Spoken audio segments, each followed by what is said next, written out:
In the shadowy world of organized crime, where power and influences are often synonymous with violence and secrecy, there emerges a story that defies convention. It's a tale of how one man, a mid-level capo named John Gotti, rose to notoriety and reshaped the New York City underworld in a way that no one could have foreseen. Now let's dive deeper into John Gotti's remarkable rise and the events leading up to Paul Castellano's assassination. Castellano, the head of the notorious Gambino crime family during the late 20th century, ruled with an iron fist. But his reign was marred by a series of questionable decisions that left those under him feeling disgruntled. One of the pivotal factors that led to Castellano's diminishing influence was his strict policy against drug trafficking within the family. While this stance might have seemed noble on the surface, it had significant financial consequences. Many of his associates, including John Gotti, were deeply involved in the lucrative world of heroin dealing, and this policy put their interests in direct conflict with Castellano's leadership. But it wasn't just the drug policy that irked the Gambino family members. Castellano's isolationist approach further exacerbated the growing tension. He distanced himself from his own men, only meeting with the highest-ranking leaders, and this aloofness created a sense of disconnect and resentment within the family. The lack of communication and personal connection eroded the loyalty that had traditionally held the organization together. However, the real blow to Castellano's image came with the revelation of his penile implant surgery for impotence. In a world where respect and authority are built on a foundation of fear and unwavering leadership, this revelation was like blood in the water for the sharks of the underworld. It made Castellano not only appear physically vulnerable, but also undermined the image of power that he had carefully crafted. As dissatisfaction and whispers of discontent spread throughout the family, wiretaps exposed conversations in which Castellano's underlings openly expressed their disapproval of his leadership. The once feared boss now faced ridicule and mockery from his own ranks. This internal strife only further weakened the family's unity and created an environment ripe for upheaval. In the midst of this turmoil, John Gotti, a mid-level capo with a strong allegiance to Agnello della Croce, found himself at the center of the storm.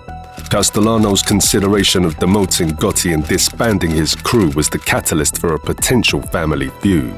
Gotti's discontent with Castellano's leadership was palpable, especially considering his own involvement in heroin trafficking, which directly clashed with Castellano's anti-drug stance.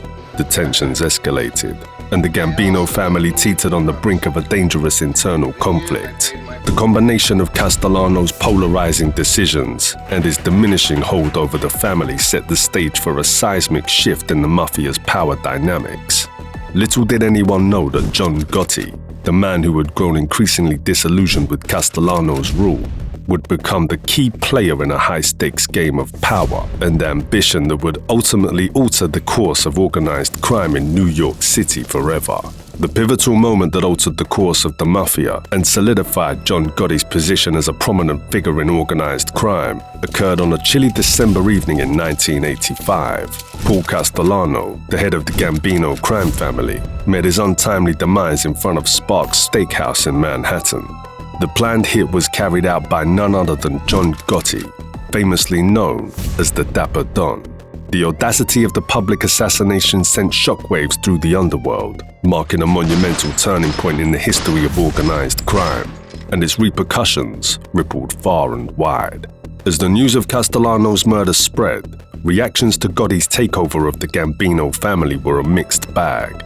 Some hailed him as a hero, applauding his bold move to oust a boss they saw as weak and out of touch. They believed that Gotti's rise to power would breathe new life into the family and restore its former glory. However, not everyone viewed Gotti's ascent with such admiration. To some, he was seen as a power-hungry murderer who had planned the violent elimination of his own boss, casting aside the traditional values of respect and loyalty within the Mafia. Gotti's rise to the pinnacle of the family was a double-edged sword, one that garnered him fame and infamy in equal measure. While Gotti's takeover marked a turning point, it also exposed him to a new set of challenges.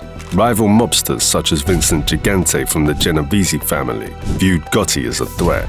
They saw his audacious move as a breach of the unwritten rules of organized crime, and they weren't about to let it go unanswered. The power struggle among New York City's crime families intensified, as each sought to assert its dominance and protect its territory.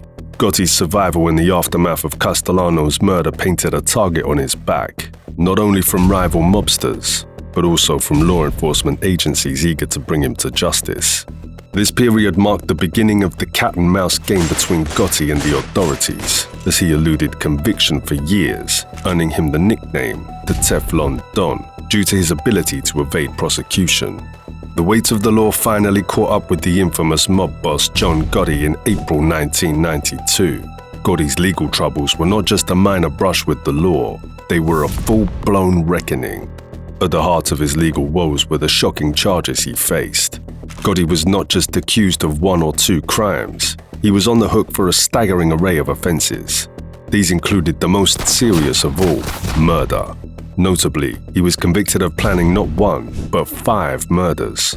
Among them were the high-profile assassinations of Paul Castellano, the Gambino family's former boss, and Castellano's trusted right-hand man, Thomas Bellotti. The law had compiled a formidable case against him, and the accusations went far beyond just murder. Gotti was charged with conspiracy to commit murder, a grave accusation that painted a picture of him as the mastermind behind multiple killings within the Mafia world. Racketeering was another charge that loomed over Gotti. Tax evasion was another brick in the wall of charges against Gotti. It showed that his criminal dealings extended beyond the world of organized crime and delved into financial misconduct. Illegal gambling was a part of Gotti's criminal portfolio as well.